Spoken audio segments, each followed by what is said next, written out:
วัสดีครับสวัสดีพ่อแม่น้องวัดสุขูสุขคนนะครับเนาะวันนี้ก็มาพบมาพ่อกับซ่องเบาล่าอินไทยแลนด์เนาะพี่น้องเห็นเป็นกระแสบ่พี่น้องหลายมื้อหลายวันเป็นอาทิตย์แล้วเนาะ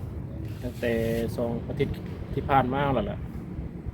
ที่เพิ่นว่ามีกระแสที่ว่าอายัดบัญชีเนาะพี่น้องเนาะในตอนนั้นเฮาที่เป็นคนลาวที่มาเฮ็ดงานอยู่ไทยนี่ก็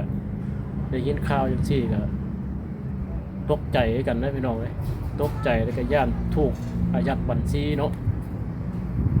วันนี้สาเหตุมันเกิดจากหยังล่ะพี่น้องวะเอามาวิเคราะห์กันดูสาเหตุมันก็เกิดจากบัญชีม้าเนาะพี่น้องเนาะบัญชีม้าทางเว็บการพนันนี่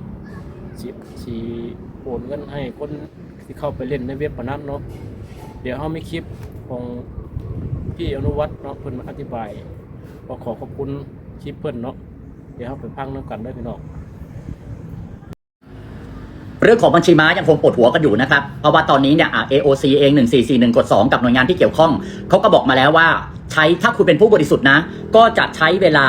เร็วสุดคือ4 ชั่วโมงช้าสุดก็คือ1 วันผบตรบอกว่าครึ่งวันก็น่าจะได้แล้วเร่งทุกฝ่ายให้ช่วยกันทำทีนี้บางคนบอกเฮ้ยของฉัน3 เดือนของฉัน2 เดือนทำไมโทรไปแล้วก็ไม่สามารถที่จะปลดล็อกบัญชีได้อย่างนี้ผมทำความเข้าใจกับทุกคนต้องเข้าใจแบบนี้ว่ามันต้องแยกออกเป็น2 กลุ่มนะครับระหว่างบัญชีคุณถูกระงับชั่วคราวกับบัญชีคุณถูกอายัดนะครับยกตัวอย่างกราฟิกอาจจะบ้านๆไปหน่อยถ้าคุณคิดว่าคุณบริสุทธิ์คุณจะอยู่ในกลุ่มของบัญชีถูกระงับชั่วคราวบัญชีถูกระงับชั่วคราวก็คือว่าเป็นบรรดาพ่อค้าแม่ค้าอะไรต่างๆนานาแล้วก็มีเส้นเงินจากบัญชีม้ามันโอนเข้ามาพัวพันเข้ามาซึ่งเขาก็บอกเลยว่าถ้าบัญชีคุณถูกระงับชั่วคราวแบบนี้และเป็นการระงับแค่วงเงินไม่ใช่ระงับทั้งบัญชีนะครับย้ำว่าเป็นการระงับแค่วงเงินเท่านั้นเป็นจังไรพี่น้องเอาได้ฟังที่ว่าซ่องของพี่อนุวัฒน์เนาะเพิ่นออกมาอธิบายเนาะเฮาก็สบายใจขึ้นนิดนึงพี่น้องเพราะว่าเฮาก็เปิดบัญชีไทยมาเนาะคนลาวเฮาก็ไปเฮ็ดงานอยู่ไทยนี่มาหลายปีแล้วเปิดบัญชีมาหลายปีแล้วว่าซั่นจ้ะก็คือเพิ่นว่านี่ถ้าเฮาบริสุทธิ์อีหลีนะพี่น้องบริสุทธิ์บ่ได้เข้าเล่นเว็บพวกน้องพวกนั้นอีหยังเนาะก็มีจำกัดให้ประมาณ4 ชั่วโมงถึงถ้าโดดนะถูกอายัด4 ชั่วโมงแล้วก็โทรไปหาธนาคารตามที่เพิ่นบอกเอาล่ะจะเฮาก็โทรไปแล้วเขาก็สิปลดอายัดให้พี่น้องถ้าเฮาโดดนะสมมุติว่าเฮาโดดนะแล้วบัดที่นี่ถ้ามีบัญชีม้าโอนเงินเข้าให้เฮาบัดนี้สมมุติว่าเฮา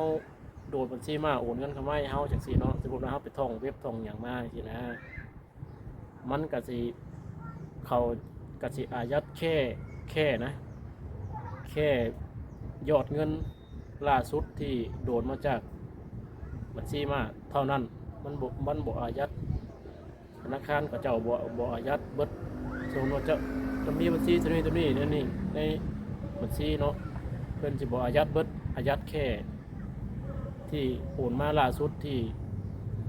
นั่นล่ะบัญชีมาโอนมาให้ประมาณนั้นพี่น้องตามบ่ล่าเข้าใจเนาะก็มันเป็นกระแสอย่างรุนแรงนะพี่น้องนะเพราะว่าธนาคารนี่อายัดพวกค่าไม่ค่าเช่าขายที่เขาเจ้าบ่มีส่วนเกี่ยวข้องอย่างเลยกับบัญชีม้านี่เนาะเดือดร้อนไปเบิดบัดทีนี้ตามที่เราเห็นข่าวแล้วเนาะเขาเจ้าพากันแห่ไปถอนเงินพี่น้องแห่ไปถอนเงินเดือดร้อนแล้วบัดนี้บัญชีธนาคารก็เดือดร้อนแล้วอยู่ยากแล้วบัดนี้พี่น้องดีๆนะ